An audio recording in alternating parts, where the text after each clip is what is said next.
तो स्टूडेंट्स हम बात करने वाले हैं एग्रीकल्चर में एनिमल और क्रॉप के कुछ क्वेश्चन। शुरुआत करेंगे एनिमल से, पशुपालन से। तो हम बात करेंगे क्वेश्चन वाइज, क्वेश्चन और उस टॉपिक को आपको एक्सप्लेन करेंगे पॉइंट टू पॉइंट। तो पहला क्वेश्चन जो आपके पेपर में पूछा जा चुका है उसी पर बेस्ड चर्चा करेंगे। Fat percentage in commercial butter is, मतलब व्यावसायिक मक्खन में बसा प्रतिशत है। जी, ये क्वेश्चन आपके पेपर में पूछा जा चुका है। क्या ये लगभग 70% के आसपास में बसा रखा जाता है, या 90% बसा रखा जाता है, या 60% बसा रखा जाता है, या 80% बसा रखा जाता है? जो मक्खन हम कॉमर्शियल रूप से देखते हैं मार्केट में, उस बसा में कितना परसेंट, ठीक है, मक्खन में कितना परसेंट बसा होगा, ये आपको बताना है। 80%, ओके, 60%। तो स्टूडेंट्स इसका जो राइट आंसर है वो है 80%। लगभग अप्रोक्स जो माना गया है, लगभग माना गया है, ठीक है, एक अप्रोक्स डाटा है इसका कि 80% के आसपास में जो व्यावसायिक रूप से बटर बनाया जाता है, मार्केट में बेचने के लिए मक्खन तैयार किया जाता है, उसमें 80% क्या होता है, बसा पाया जाता है मक्खन के अंदर। तो आपसे दूध से बने प्रोडक्ट लगातार पेपर में पूछे जाएंगे, ठीक है। इस क्वेश्चन से आपको ये समझ में आ जाना चाहिए, दूध और दूध से बने सभी प्रोडक्ट आपसे पेपर में पूछे जाते हैं। तो हम वही चर्चा करेंगे स्टूडेंट्स, ठीक है। मिल्क की, गाय और भैंस दोनों पर हम चर्चा करेंगे, ठीक है। एक कॉलम बना लेते हैं आप लोगों के लिए गाय के लिए, एक बनाते हैं बफेलो के लिए, जी। और पहला पॉइंट आपसे बसा पूछ लिया जाता दूध में, वो बसा मक्खन के लिए था। जो क्वेश्चन आपको दिए थे वो मक्खन के लिए था, ये आपके दूध के लिए है। तो इसमें जो फैट है, जो बसा है, किसमें, मिल्क में। क्वेश्चन मिल्क से है, इससे पहला वाला क्वेश्चन मक्खन से था। तो बताइए गाय के दूध में बसा कितना परसेंट पाया जाता है ऑन एन एवरेज? लगभग अप्रोक्सीमेट 4 to 4.5, ओके, 4 to 5 के आसपास। Very good. जी हाँ स्टूडेंट्स, लगभग 4% के आसपास गाय के दूध में बसा पाया जाता है। चलिए भैंस के दूध में कितना बसा पाया जाता है? अप्रोक्सीमेट लगभग 5 पॉइंट नहीं, 5 पॉइंट कम है, 6.7। वेरी गुड, संभावित 6.7। भैंस के दूध में एक तरफ हमारी गाय है, एक तरफ हमारी भैंस है, दोनों को हम कंपेयर कर रहे हैं। चलिए इसके बाद में दूध में स्टूडेंट्स एक क्वेश्चन कई बार पूछा जा चुका है, वो है स्टूडेंट्स SNF पर। इस पर एक क्वेश्चन भी आया हुआ है, अभी देंगे आपको क्वेश्चन। SNF, SNF का मतलब क्या होता है? एनीवन कोई बताना चाहे तो बिल्कुल मैसेज कर सकते हैं।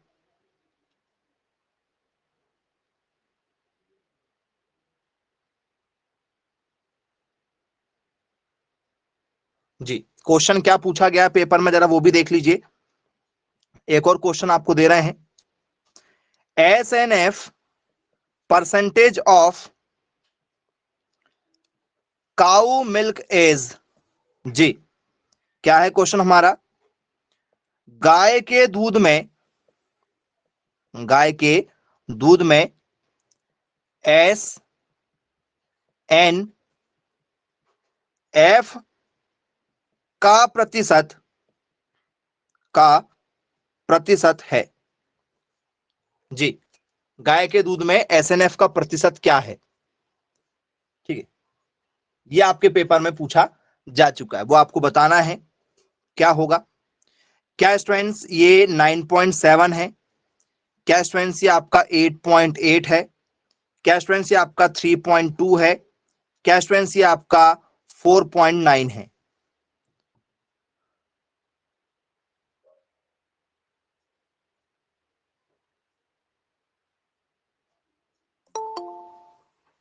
जी, ऑप्शन नंबर बी के साथ जाना चाहेंगे, 8.8। तो स्टूडेंट्स एसएनएफ का मतलब क्या होता है, यह आपके लिए जानना बहुत ज्यादा जरूरी है। एसएनएफ का मतलब होता है solid not fat, solid not fat. जी, अब ये क्या चीज हो गया भैया सॉलिड नॉट फैट, जरा बताइए इसके बारे में यदि आप कुछ जानते हैं। सॉलिड नॉट फैट, बसा रहित ठोस। वेरी गुड, इसे क्या कहा जाता है? बसा रहित ठोस। बोले ऐसा ठोस, दूध में ठोसपन होगा। दूध क्या होता है, आपने देखा है चिपचिपा नहीं होता है, कड़ापन होता है दूध में भी। यदि आप पानी को, दूध को एक साथ बहाओगे तो पानी में ज्यादा क्या होता है, लिक्विडिटी होती है, तरल ज्यादा पानी है।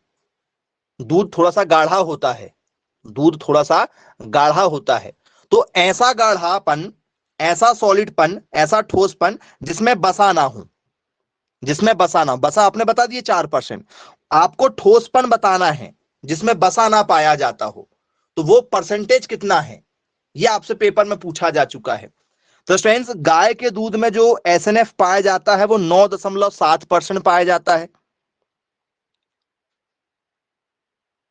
क्या ये सही है? क्या ये सही है? पक्का? जी नहीं, गलत है, गलत है। 8.8% पाया जाता है गाय के दूध में, क्योंकि गाय का दूध जो है थोड़ा सा क्या होता है, पतला होता है, और भैंस का दूध थोड़ा सा गाढ़ा होता है, तो उसमें ज्यादा मात्रा में पाया जाएगा। कॉमन सा क्वेश्चन, जल्दबाजी करेंगे तो इसका आंसर उसमें और उसका आंसर इसमें, ऐसा आप कर सकते हैं। गाय का दूध थोड़ा सा पतला होता है क्या, तो सॉलिड नॉट फैट, बसा रही ठोस, गाय के दूध में कितना पाया जाता है? 8.8% पाया जाता है। और भैंस में कितना पाया जाता है? 9.7% पाया जाता है। आई होप बन जाएगा आप लोगों से। चलिए, जिसे हम लोग एसएनएफ के नाम से जानते हैं। अब एसएनएफ के बाद में हमसे इसमें प्रोटीन पूछा जाता है। प्रोटीन, क्या गाय और भैंस के दूध में प्रोटीन पाया जाता है? बोले हाँ, गाय और भैंस के दूध में प्रोटीन पाया जाता है। तो ये बताइए गाय के दूध में कितना प्रोटीन पाया जाता है? सोचो, मैसेज करो।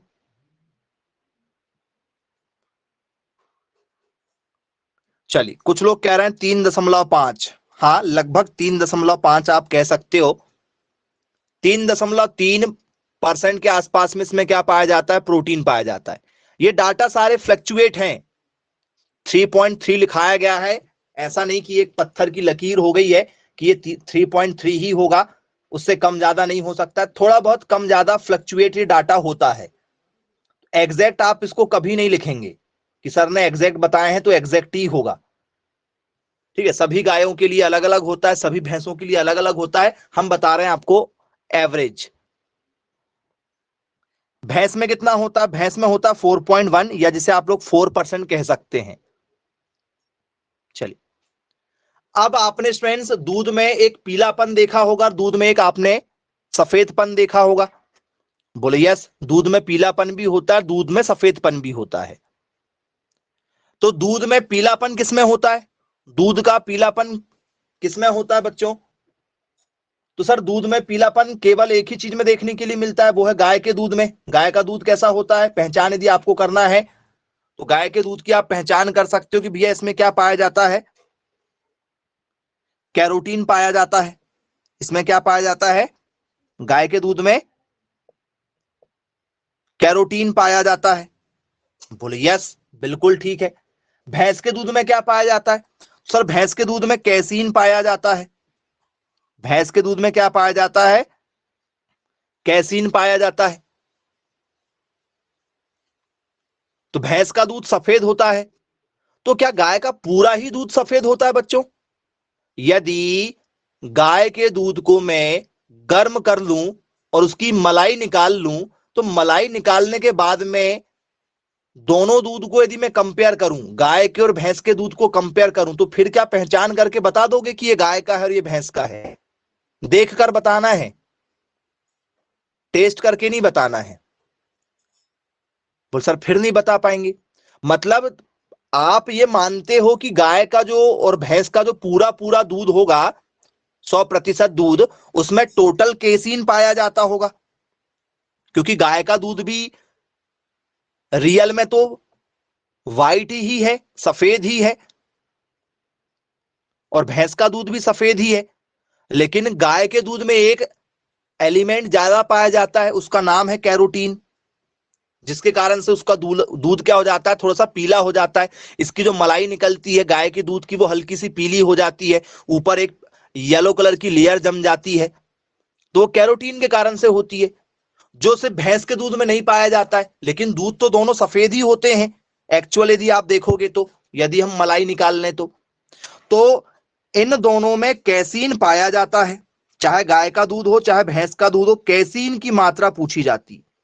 अब बच्चे कंफ्यूज हो जाते हैं कि सर गाय के दूध में तो कभी हमने केसीन पढ़ा ही नहीं, हमें टीचरों ने पढ़ाया कि गाय के दूध में कैरोटीन होता है, केसीन नहीं होता। जबकि गाय के दूध में भी केसीन होता है और भैंस के दूध में भी केसीन होता है, याद रखिएगा। तो भैंस के दूध में ज्यादा होता होगा, 3.2% भैंस के दूध में केसीन है। किसमें? भैंस के दूध में 3.2% है और गाय के दूध में 2.7% है। ये केसीन का परसेंटेज है, याद रखिएगा, जो गाय और भैंस दोनों में हमें नजर आएगा।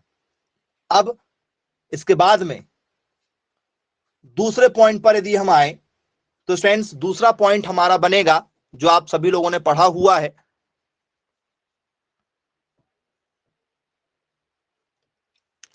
वाटर परसेंटेज, पानी का परसेंटेज। पानी, गाय के दूध में कितना पानी पाया जाता है? गाय का दूध पतला होता है, पानी ज्यादा होता होगा गाय के दूध में। बोले यस, गाय के दूध में 87% पानी पाया जाता है। 87% पानी पाया जाता है गाय के दूध में। तो भैंस के दूध में कितना पानी पाया जाता है? नेचुरल पानी, किसी को मिलाने की जरूरत नहीं है। तो सर नेचुरल पानी पाया जाता है 83%। इसलिए गाय का दूध पतला होता है ऑलरेडी। बोले यस, बिल्कुल ठीक है। अब स्टूडेंट्स, इसके बाद में आपसे टीएसएस का परसेंटेज पूछ लिया जाए। टीएसएस मतलब क्या होता है? टोटल सॉल्युबल सॉलिड, जी, टोटल सॉल्युबल सॉलिड, जिसे हम लोग टीएसएस के नाम से जानते हैं। ये बता दीजिए जरा टीएसएस क्या चीज होती है। बहुत सारे बच्चों को टीएसएस की जानकारी नहीं होती। किसे कहते हैं बच्चों टीएसएस? एनीवन जो भी जानता हो जरा मैसेज कीजिए।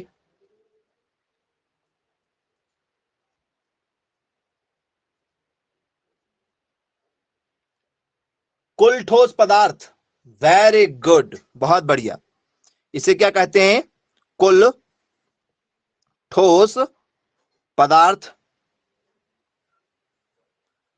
जिसे टीएसएस के नाम से जाना जाता है, कितना पाया जाता है स्टूडेंट्स टीएसएस दूध के अंदर?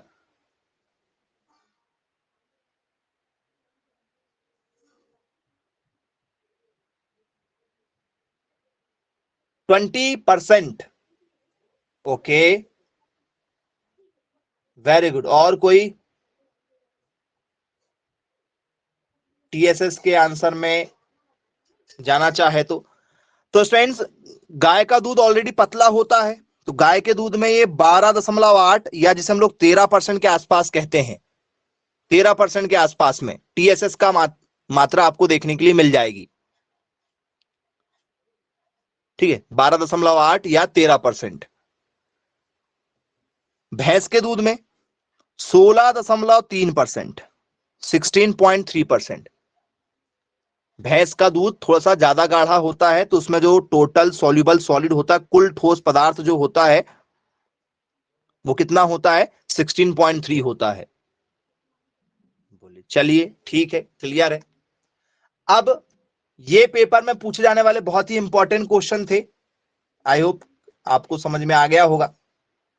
अब आते हैं स्टूडेंट्स फिर दूसरे क्वेश्चन के साथ में। पेपर में और भी जो क्वेश्चन पूछे जा चुके हैं उस पर चर्चा करेंगे।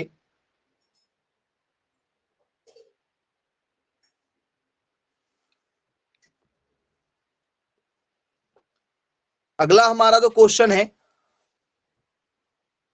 वो है मलाई से, क्योंकि हमने आपको कहा है दूध और दूध से बने सारे प्रोडक्ट पर क्वेश्चन बनते हैं। मलाई का SNF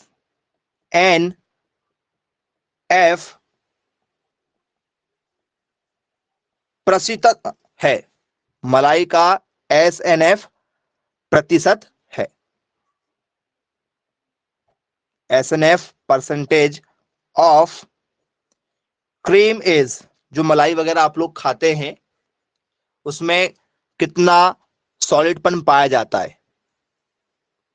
क्या 5.5 से 6.6% पाया जाता है, या 6.6 से 7.6% पाया जाता है, या 4.5 से 6.8% पाया जाता है, या ऑप्शन नंबर डी 8.8 से 7.8% पाया जाता है?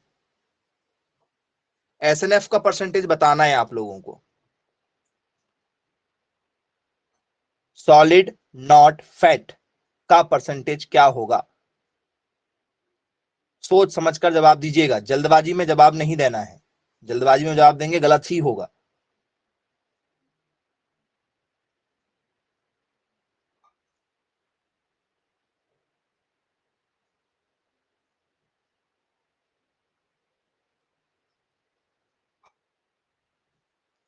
जी, मलाई की जानकारी होना चाहिए फिर आपको क्रीम के बारे में। तो स्टूडेंट्स आपने भी दूध के लिए बात किया था, ठीक है, दूध में आपने देखा था, दूध में आपने यदि भैंस की यदि हम बात करें, बफेलो के दूध की यदि हम बात करें, तो बफेलो के दूध में आपने 9 दशमलव कितना देखा? 7 देखा। गाय के दूध में कितना देखा आप लोगों ने? 8.8 देखा। बोलिए यस। तो ये दूध में पाया जाता है, दूध में SNF solid not fat, fat नहीं होना चाहिए। तो इस हिसाब से कौन सा डाटा सही लग रहा है आप लोगों को? तो सर मलाई गाय के दूध की अलग होगी, भैंस के दूध की अलग होगी। गाय के दूध की मलाई अलग होती है, भैंस के दूध की मलाई अलग होती है, बकरी के दूध की अलग होती है। यहां तो किसी का नाम भी नहीं दिया गया ना, ना गाय भैंस भेड़ बकरी, कुछ भी नाम नहीं दिया गया है। और इन सभी में केवल एक एक का अंतर है, अंतर बहुत कम है, इनमें अंतर कम है। केवल एक ही ऑप्शन ऐसा नजर आ रहा है जिसमें फ्लक्चुएट ज्यादा हो रहा है डाटा। बोले यस, इसमें डाटा फ्लक्चुएट ज्यादा हो रहा है, मतलब ऑप्शन नंबर क्या होगा इसमें? सी होगा, क्योंकि काफी अंतर है। और मलाई की है, गाय की है, भैंस की है, भेड़ की है, बकरी की है, किसी की भी जानकारी नहीं है। को एक बेसिक आंसर है। ऐसे क्वेश्चन आप माइंड लगा के ही यूज करना, सोचे समझे आपको आंसर नहीं देना है। भैंस यदि आता तो आप पास जा सकते थे भैया, गाय भैंस के दूध में इतना होता है तो हो सकता है भैंस की मलाई में इसी के आसपास होगा, गाय के दूध में इतना होता है हो सकता है इसी के आसपास में होगा। लेकिन गाय भैंस भेड़ बकरी नाम कुछ भी नहीं दिया गया है, तो आपको एक बेसिक आंसर देना होता है। तो बेसिक आंसर क्या होगा आपका 4.5 से 6.8 के आसपास का आंसर। इस तरीके के क्वेश्चन जब आते हैं, ठीक है, तो आप लोगों को बहुत ही सतर्क होकर आंसर देना होगा, जल्दबाजी में आंसर नहीं देना है। चलिए, इसके बाद में हम बात करेंगे स्टूडेंट्स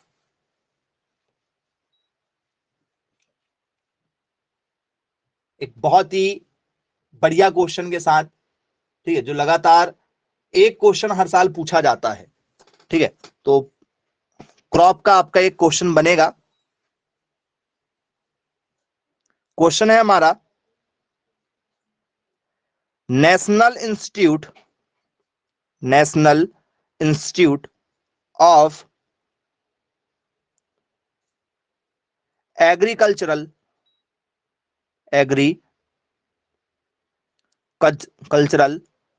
मार्केटिंग, जिसे हम लोग बोलते हैं NIAM, is located at, जी क्या है हमारा क्वेश्चन, राष्ट्रीय कृषि विपणन संस्थान स्थित है, राष्ट्रीय कृषि विपणन संस्थान स्थित है। तो स्टूडेंट्स, हर साल आपको यहां से एक दो क्वेश्चन जरूर पेपर में पूछे जाते हैं। ठीक है, कि गाय अनुसंधान केंद्र कहां है, भैंस अनुसंधान केंद्र कहां पर है, ठीक है, केला अनुसंधान केंद्र कहां पर है, मिर्च अनुसंधान केंद्र कहां है, गन्ना अनुसंधान केंद्र कहां है, भेड़ अनुसंधान केंद्र कहां है। तो ये अनुसंधान पर बेस्ड क्वेश्चन, इंस्टीट्यूट पर बेस्ड क्वेश्चन हर साल पूछे जाते हैं। चलिए, इसका आंसर दीजिएगा क्या होगा, क्या इसका आंसर स्टूडेंट्स हमारा अहमदाबाद होगा, क्या इसका आंसर जयपुर होगा, क्या इसका आंसर रायपुर होगा,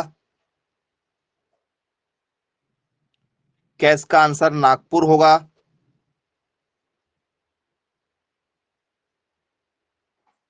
जी किस आंसर के साथ जाना चाहेंगे आप, national institute of agriculture marketing कहां है।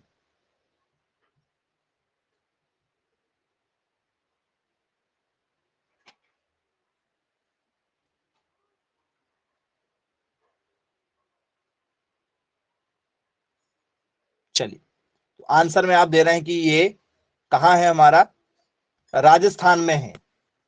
Very good. कहां पर है बच्चों, राजस्थान में। राजस्थान की जो राजधानी है उसका नाम क्या है, जयपुर है। तो ये राजस्थान में है, याद रखना। कहां पर है, राजस्थान में है। तो ये चीजें जो हैं हमें पता होनी चाहिए। इस तरीके के जब क्वेश्चन आते हैं तो हमें हैंडल करना आना चाहिए। कौन सा अनुसंधान कहां है, इस पर चर्चा कर लेते हैं। ठीक है, आइए एक एक करके जरा शुरुआत करते हैं संस्थानों की। जितने भी इंस्टीट्यूट हैं, ठीक है, उनके बारे में यदि आपको जानकारी है तो आप बताते हुए चलिएगा। साथ ही साथ में कुछ इंपॉर्टेंट चीजें हम आपके साथ में शेयर करेंगे। ठीक है, तो सबसे पहला जो हमारा नाम है, आप सभी लोगों ने कई बार सुना होगा, भारतीय कृषि अनुसंधान परिषद। इसका नाम आप सभी बच्चों को पता है। यदि आप एग्रीकल्चर के बच्चे हैं तो आपने ये नाम जरूर सुना है, जिसे हम लोग ICR के नाम से जानते हैं। हम लोग कई बार कहते हैं ICR से मान्यता प्राप्त है कॉलेज या नहीं है। ठीक है, तो ये ICR वाला जो मैटर है, ये एक इंस्टीट्यूट है जो मान्यता देता है एग्रीकल्चर कॉलेजों को।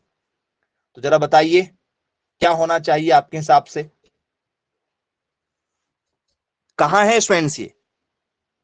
जी, Indian council of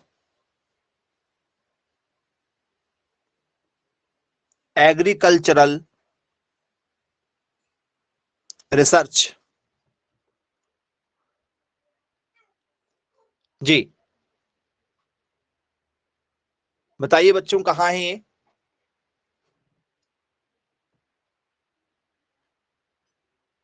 new Delhi में है। Okay, very good. और कोई? तो स्टूडेंट्स, सही आंसर है। ये कहां स्थित है? तो सर ये नई दिल्ली में स्थित है। जी, न्यू दिल्ली में स्थित है। और कब इसकी स्थापना की गई? इसकी स्थापना की गई थी 23 मई। ठीक है, कब की गई थी? 23 मई 1929 को। यदि डेट वगैरह यदि आपको याद रखना है तो आप डेट भी याद रख सकते हैं। 23 मई 1929 को की गई थी। चलिए, बन जाएगा आपसे। उद्देश्य क्या था इसका? आईसीआर की जो स्थापना की गई थी, तो स्टूडेंट्स आईसीआर को जो स्टैब्लिश किया गया था, इसको स्टैब्लिश करने का उद्देश्य क्या था? एनीवन, कोई बताना चाहे? उद्देश्य होता है ना किसी चीज को बनाने का।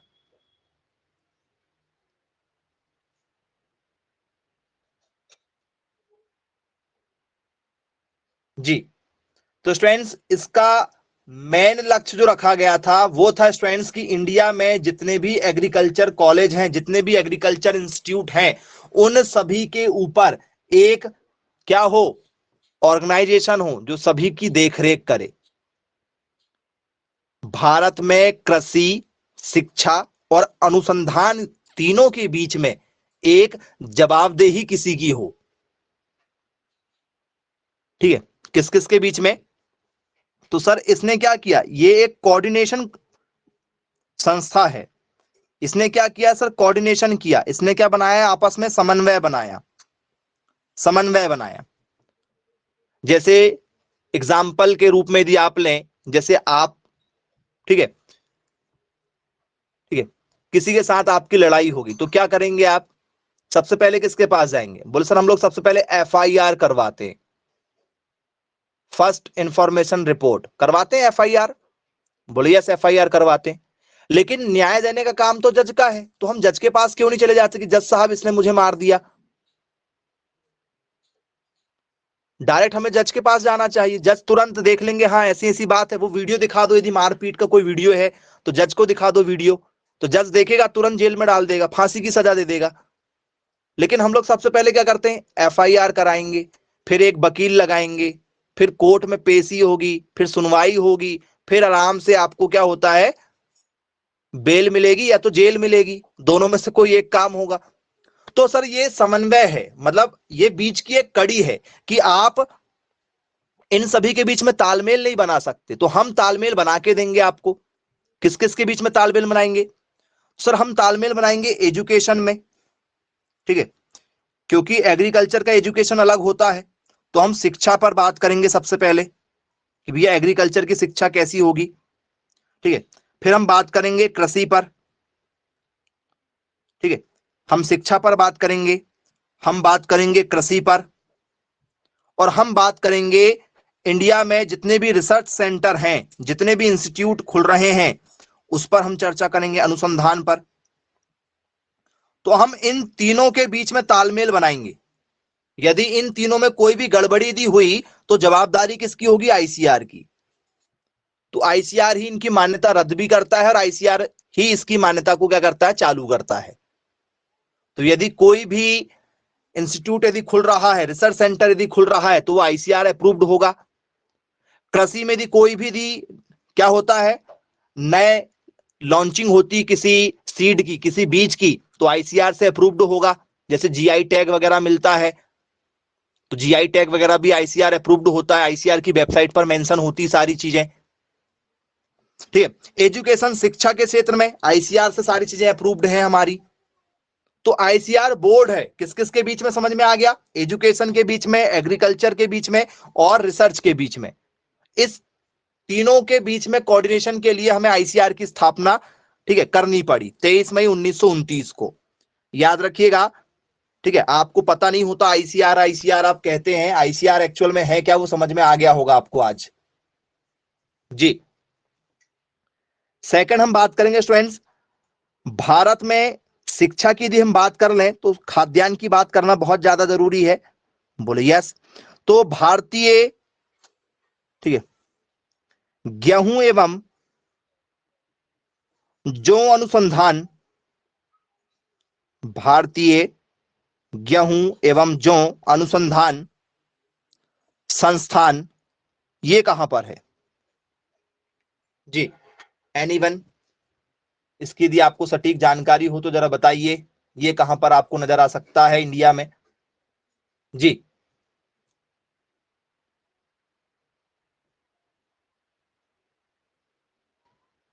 नहीं मालूम? क्या है क्वेश्चन हमारा? Indian wheat and barley research institute कहां पर है?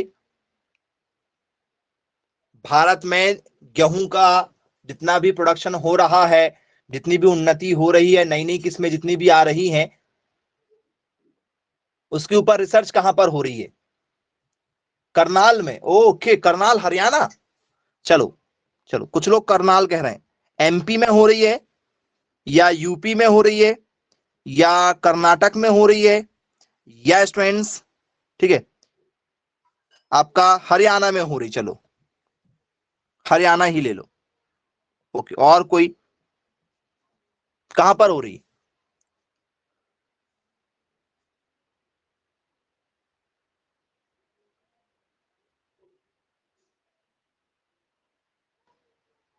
चलिए, जिसको कोई नहीं सोच सकता है, कुछ बच्चों ने आंसर शुरुआत में सही दे दिया था। तो स्टूडेंट्स, गेहूं और जौ अनुसंधान केंद्र जो खोले गए हैं वो करनाल में खोले गए हैं। कहां पर? करनाल। और करनाल जो हिस्सा है स्टूडेंट्स वो है हरियाणा का। याद रखिएगा आप लोग, करनाल हरियाणा। 1965 में, कब? 1965 में इसकी स्थापना की गई है करनाल हरियाणा में। क्यों की गई है भाई? इससे क्या बेनिफिट है? तो सर, गेहूं की नई नई किस्मों, जौ की नई नई किस्में, ठीक है, इनका विकास करना। क्योंकि हरियाणा के किसान सबसे ज्यादा समृद्ध हैं। हरियाणा हो गया, पंजाब हो गया, यहाँ के किसान ही सबसे ज्यादा दमदार किसान हैं। किसानी किसे कहते हैं और किसानी कैसे की जाती है, यदि आप यहाँ के किसानों को देखकर आए कभी भविष्य में, तो आपको समझ में आएगा कि किसानी कैसे होती है। जैसे अभी हम एमपी वाले, यूपी वाले, या ठीक है छत्तीसगढ़ वाले जो किसानी करते हैं या जो यंत्र का यूज करते हैं, कहां से आते हैं? हमारे यहाँ रोटावेटर अभी आया, कल्टीवेटर का भी यूज हम लोग करने लगे काफी ज्यादा मात्रा में। प्लाऊ का यूज तो अभी अभी बहुत कम है। अभी इस दौर में भी हम प्लाऊ का बहुत कम यूज करते हैं, लेकिन पंजाब के लोग तो करते हैं। हम तो 10 लाख 15 लाख के ट्रैक्टर का यूज नहीं कर पाते ढंग से, वो लोग तो 1-1 1.5 करोड़ के ट्रैक्टर का यूज करते हैं।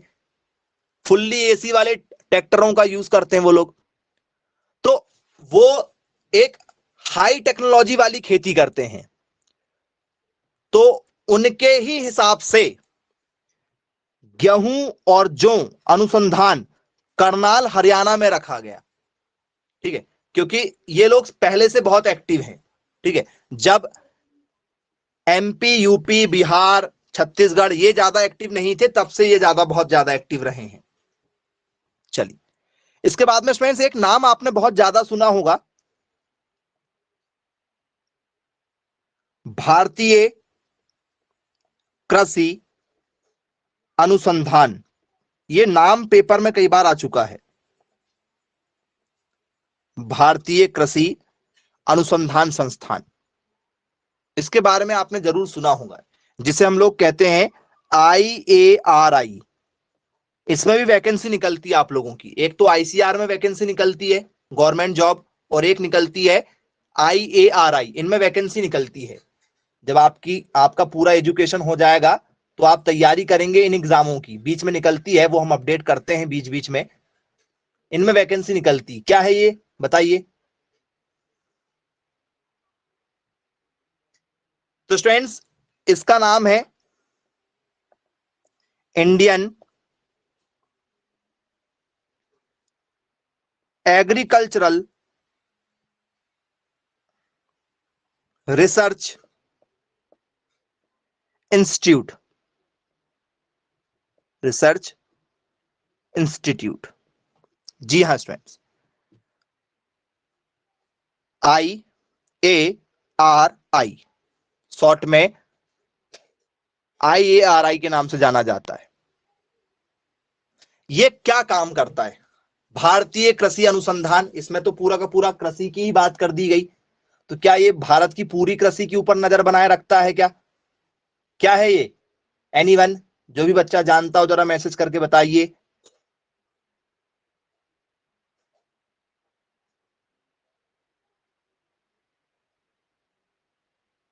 क्या करती है ये संस्था? एनीवन, जो भी इसके बारे में जानता जरा बताइए।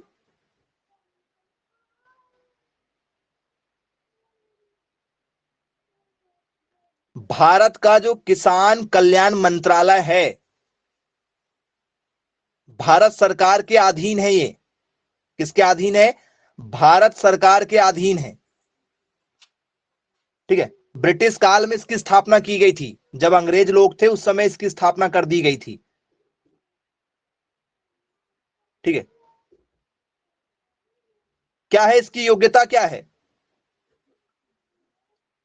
तो स्टूडेंट्स भारतीय कृषि अनुसंधान जो बनाया गया है, इसके जरा काम जरा देखिएगा।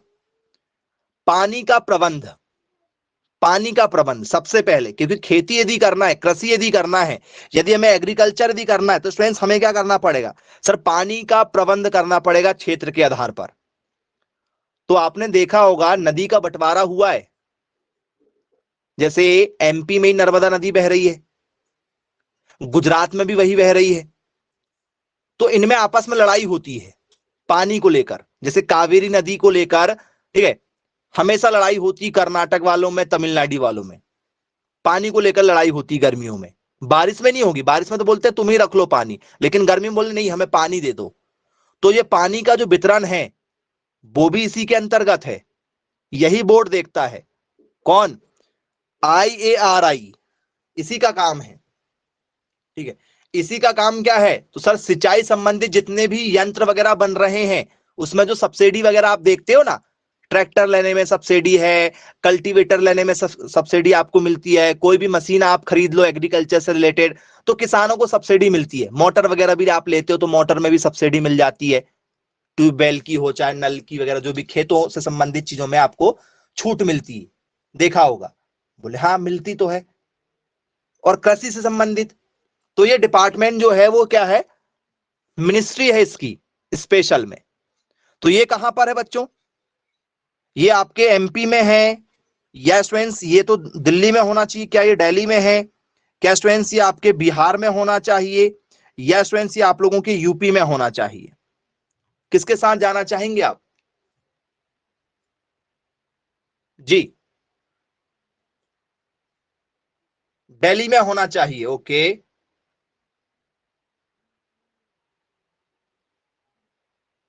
दिल्ली।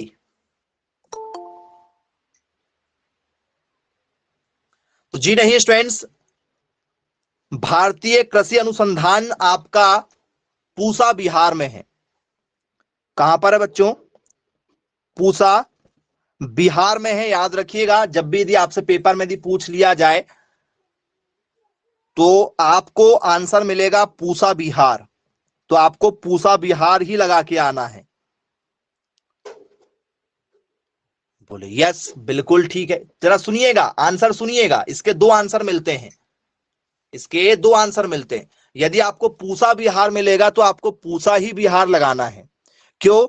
क्योंकि जब अंग्रेजों के समय में इसको बनाया गया था, 1 अप्रैल 1905 को इसकी स्थापना की गई थी, ब्रिटिश काल में ही इसको बना दिया गया था। लेकिन क्या हो गया स्टूडेंट्स, पूसा बिहार से इसको हटाया गया क्योंकि अब ये मिनिस्ट्री के अंतर्गत आ गया है। हमने आपको बताया है कि ये किसके अंतर्गत आ गया है, मंत्रालय। और मिनिस्टर लोग सब कहां बैठते हैं, सारे मंत्री कहां बैठते हैं, तो सर सारे मंत्री बैठते हैं दिल्ली में। तो अब इसे कहां लेकर आ गया है, कहां लाया गया उधर बताओ। तो इसको लेकर आ गया है दिल्ली में, दिल्ली में लेकर आ गया है। तो यस, कब लेकर आया गया इसको दिल्ली में, दिल्ली में इसको लेकर आया गया है 29 जुलाई 1936 को। तो यदि आप लोगों को दिल्ली ऑप्शन में ना मिले तो पूसा बिहार लगाना है, और पूसा बिहार और दिल्ली दोनों भी मिल जाए तो भी आपको बिहार ही लगा के आना है, क्योंकि पुराना डाटा बिहार ही है। यदि बिहार नहीं मिलेगा तो ही बस दिल्ली लगेगा, बिहार वाला यदि ऑप्शन में नहीं मिला ना तो दिल्ली लगाना है।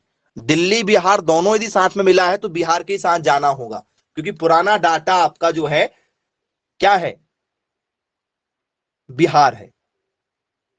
क्लियर हो गया होगा कॉन्सेप्ट, और क्या इसका यूज है वो भी हमने आपको बता दिए हैं। चलिए, अब स्टूडेंट्स पानी की कमी हो गई, गेहूं आपने खाने के लिए ले हो गया, तो फिर भारत में और क्या खाया जाता है सबसे ज्यादा मात्रा में, सर सबसे ज्यादा मात्रा में चावल खाने वाले लोग हैं। ठीक है, बिना चावल के तो आदमी खाना खाने ही नहीं बैठता आज के समय में। राष्ट्रीय चावल अनुसंधान कहां है जी, राष्ट्रीय चावल अनुसंधान केंद्र, बता दीजिए जरा, शायद आपने कहीं पढ़ा हो इसके बारे में, कोई जानकारी आपको हो। Cuttack Orissa, okay very good, बहुत शानदार आंसर दिया गया है आप लोगों के द्वारा जी, सही आंसर दिया गया है। नेशनल राइस रिसर्च, ठीक है, इंस्टीट्यूट कहां है, तो ये है स्टूडेंट्स हमारा कटक। और कटक एक शहर है किसका, उड़ीसा का, उड़ीसा राज्य है, उड़ीसा राज्य का एक शहर है कटक। तो याद रखना आप लोग, यदि आपसे पेपर में दिया जाए तो कटक कहां है, स्थापना की डेट आपको लिखवा रहे हैं, ठीक है, याद है तो ठीक है, ना हो तो भी कोई दिक्कत नहीं। डेट से आपको क्या हो जाती, चीजें समझ में जाती कितने साल पुराना है। 23 अप्रैल 1946, 23 अप्रैल 1946। तो आप लोगों को लगता है कि हमारा जब देश आजाद हुआ था तो हमारे लिए, ठीक है, पूर्वजों ने कुछ नहीं किए, तो ये गलतफहमी में आप कभी ना रहें। अंग्रेजों के समय में भी हमारे जो क्रांतिकारी लोग थे उन्होंने ये सारी चीजें बनवाते गए। ठीक है, अंग्रेजों लोगों ने हमारी क्या की, उस समय भी मदद किए थे, हम लड़ लड़ के उनसे ये सब बनवा लिए हैं पहले ही, देख लो डेट देखो, आज की नहीं बनी ये सारी चीजें, ये सारी चीजें पुरानी हैं। ठीक है, तो ये मत सोचना कि नया और पुराना, ठीक है, दोनों में अंतर समझ में आएगा आपको। चलिए, इसके बाद में रोटी हो गया हमारा, तो कपड़े पे आ जाते हैं। तो कपड़ा मतलब कपास, क्योंकि खाना हमने देख लिए, चावल देख लिए, गेहूं देख लिए, जौ भी देख लिए, तो कपास की चर्चा जाते हैं। केंद्रीय कपास अनुसंधान कहां है, केंद्रीय कपास अनुसंधान संस्थान कहां है,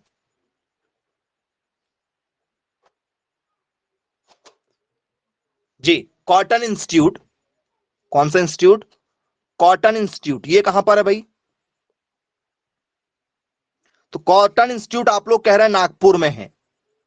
बोलिए सबसे ज्यादा जो कपास का उत्पादन आपको नजर आता है वो नागपुर में ही होता है, नागपुर के आसपास के जितने भी जिले हैं सबसे ज्यादा कपास लगाते हैं। तो कपास अनुसंधान नागपुर में रखा गया है, जो कहां आता है सर, जो आता है हमारा महाराष्ट्र में आता है। इसकी स्थापना कब की गई थी, 1976 को की गई थी, 1976 को इसकी स्थापना की गई थी। चलिए, इसके बाद में यदि आपसे गन्ना अनुसंधान पूछ लिया जाए बच्चों, गन्ना, सुगर कैन का इंस्टीट्यूट कहां पर है,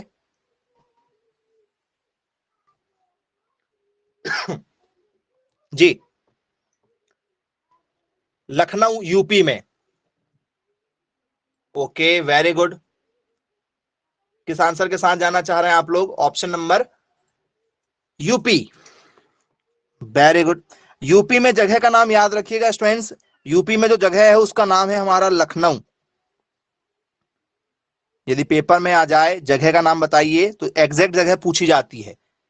महाराष्ट्र में नागपुर, ठीक है, कपास के लिए, गन्ना के लिए उत्तर प्रदेश में क्या? लखनऊ। बोले यस बिल्कुल ठीक है। और डेट यदि आप याद रखना चाहें तो डेट है स्टूडेंट्स आपकी 1952। 1952, ठीक है, जब देश आजाद हुआ था उसी समय, ठीक है, नए नए पंचवर्षीय योजना में ही हमने गन्ना अनुसंधान चालू कर दिए थे। चलिए, तो ये गन्ना अनुसंधान था। यदि मैं आपसे गन्ना प्रजनन पूछ लूं तो क्या होगा? गन्ना प्रजनन संस्थान कहां पर है? गन्ने के ऊपर नई नई रिसर्च करना, ठीक है, ये कहां पर है? इसका आंसर जरा दीजिएगा। ये बहुत ही बढ़िया क्वेश्चन है, कई बार पेपर में आया है, बच्चे कंफ्यूज जरूर होते हैं इस क्वेश्चन को लेकर, ठीक है। प्रजनन मतलब जिसे हम लोग कहते हैं ब्रीडिंग। तो गन्ने के ऊपर जो नई नई ब्रीडिंग की गई वो कहां की गई स्टूडेंट्स? सबसे पुराना इंस्टीट्यूट कहां पर है? ब्रीडिंग करना, गन्ने के नए नए वैरायटियों की खोज करना शुरुआती समय में पहला, ये 1952 का है, ये 1912 का है, ये अंग्रेजों के समय का है। कोयम्बटूर, वेरी गुड, तमिलनाडु का कोयम्बटूर, क्योंकि साउथ में गन्ना बहुत ज्यादा लगाया जाता है। तो स्टूडेंट्स इसका क्या आंसर होगा? इसका आंसर हो गया हमारा कोयम्बटूर। और कोयम्बटूर कहां है हमारा? कोयम्बटूर हमारा है तमिलनाडु में, याद रखना। बोले यस बिल्कुल ठीक है, क्लियर है। चलिए, अच्छी बात है। अब इसके बाद में केंद्रीय कॉफी अनुसंधान केंद्र कहां पर है जरा बताओ? कॉफी, चाय कॉफी वाला कॉफी, कॉफी के लिए कहीं ना कहीं तो खोला गया होगा। कहां खोला गया स्टूडेंट्स? एनीवन? कॉफी अनुसंधान।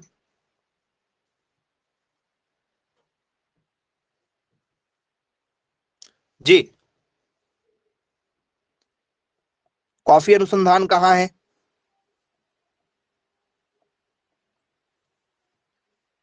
कर्नाटक में।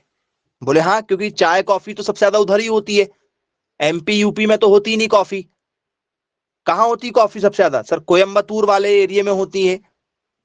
कोयम्बतूर में कि कर्नाटक में? कर्नाटक में, वेरी गुड। तो स्टूडेंट जगह का नाम आपने सुना होगा चिकमंगलूर, सुना है क्या? चिकमंगलूर, चिकमंगलूर जगह का नाम है, कर्नाटक में। 1925 में चालू किया गया था कॉफी अनुसंधान केंद्र। तो आप लोग कहते हैं ना कि सर वो कहां लगेगी? तो स्टूडेंट्स जब आप तैयारी करते हैं एग्जाम की तो जितने भी ये संस्थान आपको नजर आ रहे हैं, इन सभी संस्थानों में हर वर्ष वैकेंसी निकलती है। कहीं ना कहीं किसी ना किसी संस्थान में वैकेंसी निकलती है। यदि आप इस फील्ड में हैं, जुड़े हैं, तो आपको ये सारी वैकेंसी की अपडेट मिलती रहती है और आप इसके लिए तैयारी करते हैं। तो इंडिया में जितने भी बड़े बड़े संस्थान है ना, इनमें रोबोट काम नहीं कर रहे हैं, इनमें इंसान ही काम कर रहे हैं। तो इनकी वैकेंसी निकलती है हर वर्ष। आईसीआर की हो गई हमारी, ठीक है, फिर उसके बाद में हमने AIARI बताया आप लोगों को, और फिर सेपरेट ये अपनी अपनी वैकेंसी निकालते हैं अलग अलग तरीके से। तो ये जानकारी आपको रहती है तो आप आसानी से सिलेक्शन ले लेते हैं इनमें। और तैयारी वही चाहिए आपको, BSc MSc चाहिए, ठीक है, तो अपनी अपनी फील्ड में आप BSc MSc करेंगे। फिर स्टूडेंट्स यदि आपसे आलू अनुसंधान पूछ लिया जाए तो क्या लिखोगे आप? पोटैटो। आलू अनुसंधान केंद्र कहां है? आंध्र प्रदेश में है। Very good. ओके, और कोई आलू अनुसंधान केंद्र बताना चाहे तो? गलत आंसर है भाई, आप सही आंसर दीजिए। आलू अनुसंधान केंद्र स्टूडेंट्स हमारा शिमला में। कहां पर है? शिमला में, और शिमला है हमारा हिमाचल प्रदेश में, हिमाचल में है। कहां पर है? शिमला हिमाचल प्रदेश का हिस्सा है। 1949 में इसकी शुरुआत की गई थी, 1949 में। बोले यस, बिल्कुल ठीक, क्लियर है। फिर इसके बाद में स्टूडेंट्स, यदि आप लोगों से पेपर में यदि पूछ लिया जाए भैया रेशम उत्पादन कहां चालू किया गया था, रेशम जिसे हम लोग बोलते हैं सेरीकल्चर, सेरीकल्चर का सबसे बड़ा इंस्टीट्यूट कहां पर है रेशम का? जी, बिहार में है। रेशम उत्पादन ही नहीं होता बिहार में ज्यादा मात्रा में, तो कहां से रहेगा वहां इंस्टीट्यूट? रेशम इंस्टीट्यूट है स्टूडेंट्स हमारा मैसूर में। कहां पर? मैसूर में। और मैसूर कहां है सर? मैसूर है हमारा कर्नाटक में। मैसूर कहां है बच्चों हमारा? कर्नाटक में, याद रखिएगा। तो जितने भी ये इंस्टीट्यूट हैं जो आपको हम अभी बता रहे हैं, ये सभी बहुत ही इंपॉर्टेंट इंस्टीट्यूट हैं जो लगातार आपसे पेपर में पूछे जाते हैं। अंतरराष्ट्रीय चावल अनुसंधान पूछ लिया जाएगा। अंतरराष्ट्रीय कहां पर है? वाराणसी में है। अंतरराष्ट्रीय चावल अनुसंधान वाराणसी में है। तो जब ऐसे क्वेश्चन आपके पेपर में आते हैं कि कौन सा अनुसंधान कहां है, जैसे आपसे पेपर में दिया जाए, बताइए केंद्रीय भैंस अनुसंधान कहां है? हिसार में है, हरियाणा में है। केंद्रीय बकरी अनुसंधान आ जाए, कहां है? बागवानी अनुसंधान केंद्र कहां है?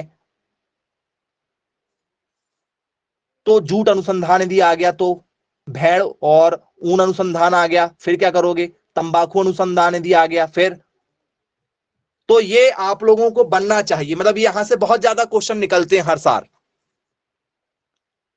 तो जितने भी यहां से क्वेश्चन निकलते हैं वो सभी के सभी क्वेश्चनों की लिस्ट हम आपको अभी सेंड कर दे रहे हैं, आप चेक कर लीजिएगा। और उन सभी लिस्टों के अनुसार आपको तैयारी करना है। जितने इंपॉर्टेंट क्वेश्चन थे वो भी हमने आपको डिस्कस करवा दिए आज के टॉपिक में। तो चलिए ठीक है, फिर आज की क्लास को यही समाप्त करते हैं। Bye bye, take care.